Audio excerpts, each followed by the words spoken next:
So in today's video, I'm going to cover everything about the rental market and how to rent, both as the rentee and as the renter. So if you go to the market over here, what you can do is you can go, instead of card sales, and you see all these cards at, say, for example, 0.35, if you hit card rentals, you'll now see that there's different prices and as low as 0.00017. So let's say we wanted to rent, okay, I'm going to use a summoner for example, because that makes more sense. But let's say you wanted let's go for a legendary summoner. Let's say you wanted a Camille Sunglazer. To buy her is about $70. So it's $71 to buy her, but let's say you didn't have $71. If you wanted to rent a Camille Sunglazer, you would go to card rentals, you would go to your legendary, you go to summoners, and there she is. And you can rent a level 1 for 12 DEC a day. And then all you do is you click OK, and then you click rent, and then you'd specify how many days you'd want, and then you just hit the rent button. So if you wanted her for 7 days, let's say you wanted her for a full season, so 15 days, it would be 200 DEC, and I pretty much guarantee you that she will earn you back that 200 DEC because she is worth it. Okay, on the other side, let's say you had a card to rent out. So then what you do is you go to your cards, and you can go to playable, or you can go to owned, but I'm going to go playable, and then let's say I've got these legendaries. Let's say I wanted to rent out a Robo Dragon Knight. So I've already got one for rent, and I've already delegated one. So what I would do first is you click for rent, and you'd see the prices. Okay, so the cheapest one in terms of price is 19.89. So then I could go to my card and go, then you hit there, list for sale or rent, you click the rent option, and then you go 19, yeah, instead of 19, we just go 19, we'll cut them, we'll undercut them by 8 cents, so whoever wants this Robo Dragon Knight, you can rent it for 19 DEC a day. And yeah, let's see if that rents. I don't know how much I'm renting this one for. There is a way to find out, but I'll show you that later. Okay, I'm going to be 100% honest. I'm really upset at myself because I basically wasted a whole bunch of footage. My microphone completely fucking spazzed out and there was static like crazy. I did this amazing interview with Jarvie, who is the owner as well as one of the developers and team members on Peakmonsters.com. And he gave me a whole guide and a whole tutorial on what to use and how to use it. And I was going to share it with you guys, and it was going to be amazing. Is that correct? Okay, cool. I enjoy that. All right. So yeah, I helped create Peakmonsters. We actually worked on. But unfortunately, because it's such bad static, and I don't want to play music while he talks, I'm going to just be the one that talks now. But in the comments below, if you have any follow-up questions with this video, I'm happy to do another one, in which case I bring Jarvie back on if he has the time, as well as the fact that I just got to triple check to make sure that my microphone isn't completely fucking up anymore. So the first thing you need to know about Peakmonsters.com is it's a third-party website. But if you are on the main Splinterlands game, you'll see that on the marketplace there is a link to it straight up above. You'll see it right there. I'll ping it right now. So the team does support this. They acknowledge Peakmonsters.com. It's not like, ooh, it's dangerous. However, that said, coming straight from Jarvie's mouth, protect your keys. Don't give Peakmonsters.com your active keys. Do not even give Splinterlands your active keys. What you should do is just download like an extension, a Hive extension, give them your keys, and then just show other people that you have this extension, which will then give you permission to use these websites and some of the other ones that I provide you guys. So that is the safest thing to do. Protect your keys, don't give your keys to anyone, and then just use an extension to log in to prove that you have the keys. So for example, I click login. This is a Hive signer. So this isn't my key, this is just the password to log me into my Hive signer, which I will then log in and move onwards and outwards. So now that I'm logged into Peakmonsters, here's my guide on Peakmonsters.com. So the first thing you guys need to learn is it's so much more advanced than the typical Splinterlands marketplace. So whether you want to buy cards like this, or if you want to rent cards, or if you want to rent out cards, there are so many options to do. To give you an idea, I showed you how you buy and rent on the normal market. On Peakmonsters.com, you can, as a person that has a big collection, you can list over 1,000 cards in at one go. It will show you your yearly ROA, and then the most important thing is it tells you how much you're earning in a quick, easy bulk view. As a person that rents cards, you can rent up to 150 cards in one go. There is so many more different filters to use in order to make this easier. There's a special button that I'll show you later. And then there's probably my most useful thing, which is a favorite button. Like, honestly, I think it's genius. So quickly going over the bulk view, when you click as a person that rents out, if you click my cards, what you'll see is you'll see the value of your deck, and then you'll see the value of your rentals.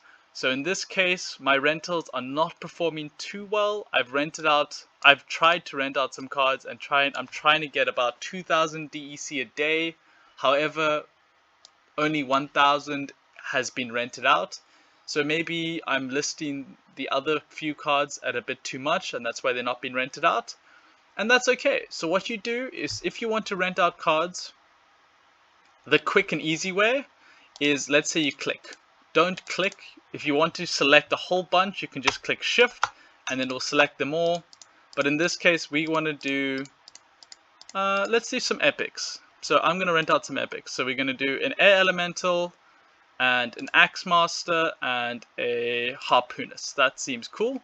So once you've got your card selected, and it can be, as I said, as many as 1,000 or 1,400 is actually the most, but I wouldn't do that many. So let's say I want to rent now. So I want to rent these 3 epic cards. So they're here.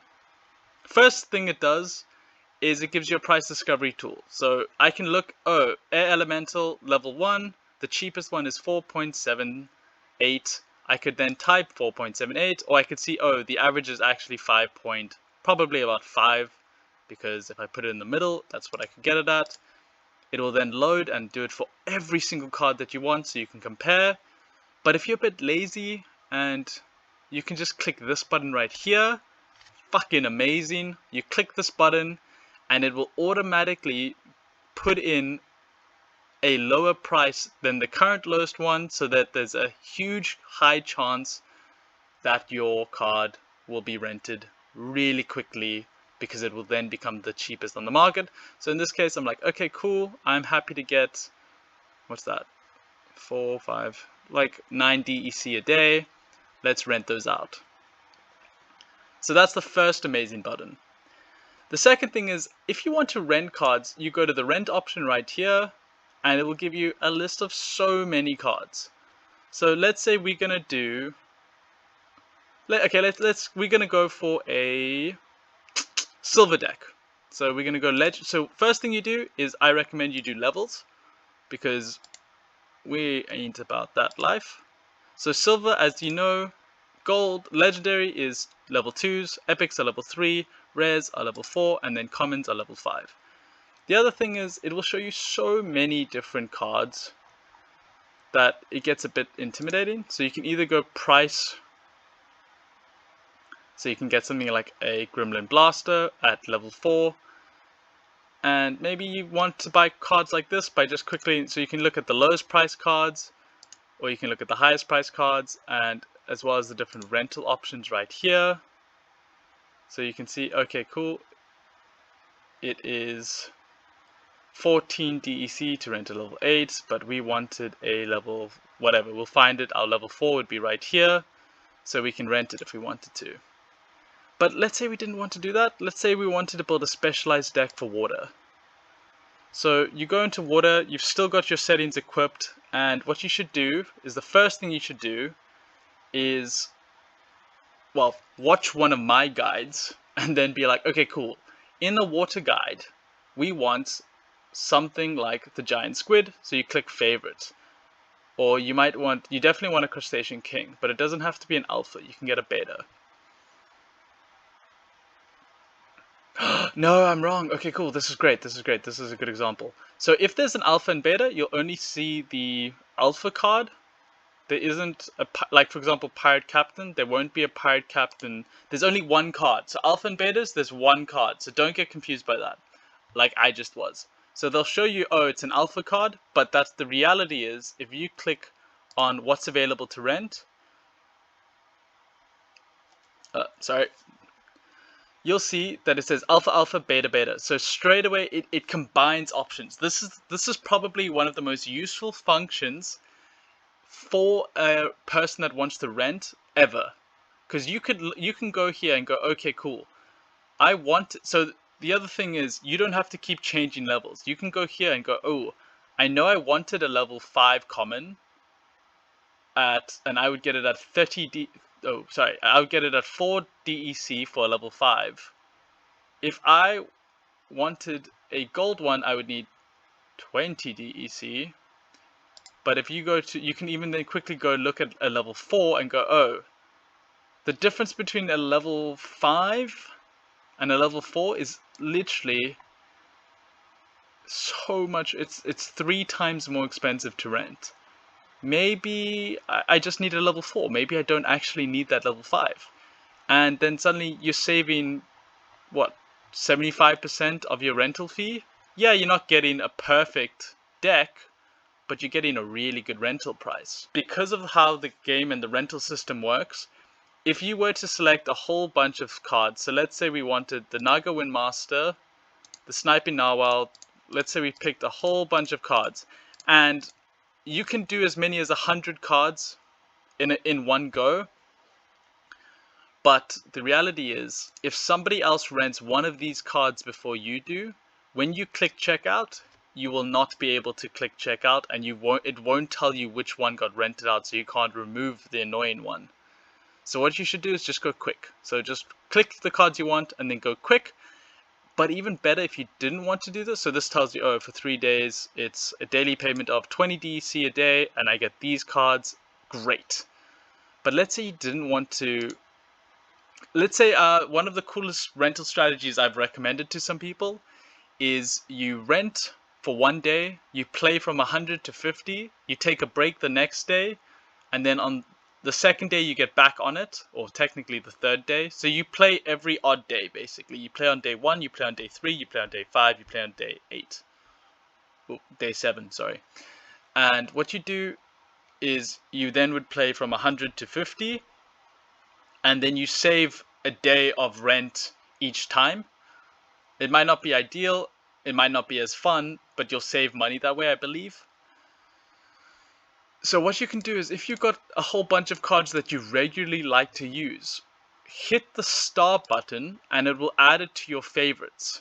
So that way, every season or every second day, whenever you come back to get your rentals, you can just click only favorites. And then what will happen is, it will give you a list of cards that you regularly use. And then you can just go, okay, cool, I want these in my cart, I want to get these. I'm going to go check them out. And then it would say, okay, cool. So your daily payment is 800 or 900 DEC for the day. And then you go and play for the day. And then your goal for that day with all the rented cards is to earn as much, or earn hopefully more, than what you rented the cards for. Golden button, the golden button that everyone should know about and learn about, and that's compare your rentals. So if you rent a whole bunch of cards, what you do is you just go in your collection for rent, yes, and then you go compare your rentals. And what it does is it will tell you your list price, so how much you wanted to rent it for, or how much you're renting it for, either as the rentee or as the renter. And then it will tell you the lowest price on the market right now. So for example, as a renter, I want to see the red arrows, because it means that I'm renting it at 0.72 DEC a day for an Antminer level 3. but the cheapest one on the market is 0.6, which means that I'm making a profit there. For example, if I've rented it out at 1.96 DEC a day, if it's green, it means I'm making a loss, because that means that the market, like the lowest on the market at the moment, is 2.5. So these axe masters that I've literally just like put on the market, I'm not making a profit on them. But there are things like this, like the barking spider, that I'm making huge profit on. And ooh, battle orc is making me 600%. But that's the whole point. The point is, what you can do is you can rent out your cards, or you can rent some cards, and what you can see by clicking that magic button is, ooh, am I paying too much? Maybe if I cancel this rental and I rent it cheaper, I can reduce my fees and therefore earn more profit. So it's a really good button to see, and as a renter that rents out their cards, if you click this button and suddenly it goes, oh, you're 50%, 100%, 1000% in the wrong, maybe it's time to cancel your rentals. Like there was the longest time I was renting out a whole bunch of like Milo Crowlings at dirt cheap prices, because I didn't realize how inflated the rental cost went up when her price went up. So I was renting her out like at 2 to 8 DEC a day, and then I came back and she was $50 to buy, and now her rental price is like 20 to 30 DEC.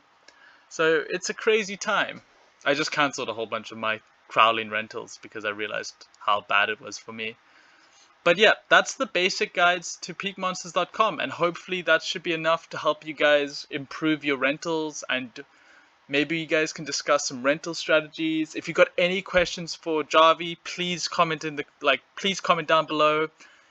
He didn't fuck up, I fucked up, so that's why he's not on the video as much as he should be. So please do me a favor. Do comment down below and just say thank you, Jarvie, because if it wasn't for him, you guys would not have gotten this video. Oh, also, I'm going to put it out there, he has not paid me at all. This is not sponsored at all. I literally received a whole bunch of messages saying, please teach us how to use Peakmonsters.com, and I thought straight away, I need to message the owner, because who better to teach you guys than the person that created it, and not me, because I don't actually rent cards, I rent out my cards. But yeah, all the best, guys. I hope this helps. Much love. Catch you in the next video.